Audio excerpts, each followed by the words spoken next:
Hi అండి, అందరికీ నమస్తే. ఎంతో రుచికరమైన మజ్జిగ చారుని చేస్తున్నాము. ముందుగా స్టవ్ ఆన్ చేసి ఒక గిన్నెను తీసుకున్నాము. 1 టేబుల్ స్పూన్ ఆయిల్ పోసి ఆయిల్ హీట్ అయ్యాక ఎండుమిర్చి వేసుకోవాలి.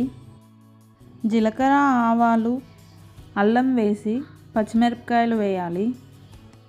ఈ ఉల్లిగడ్డ ముక్కలు అనుకోకుండా పడ్డాయండి. తాలింపులో కాకుండా మామూలుగా వేసుకోవాలి, రుచి బాగుంటుంది. 2 రెమ్మల కరివేపాకును వేసి కలుపుకోవాలి. ఇలా కలబెట్టుకున్నాక 1/2 టేబుల్ స్పూన్ పసుపు వేసుకొని చిటికెడంత మెంతిపిండి వేసుకోవాలి.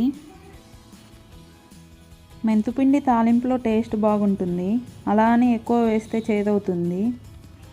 స్టవ్ ఆఫ్ చేసి మజ్జిగ పోసుకోవాలి. ఇలా మజ్జిగ పోసాక తాలింపులో వేసిన ఎండుమిర్చిని చేతిలోకి తీసుకొని సన్నుప్పు అయినా పర్లేదు, గల్లుప్పు అయినా పర్లేదు, మన దగ్గర ఏది అందుబాటులో ఉంటే ఆ ఉప్పు ఇలా వేసుకొని చిదుముకోవడం వలన టేస్ట్ బాగుంటుంది.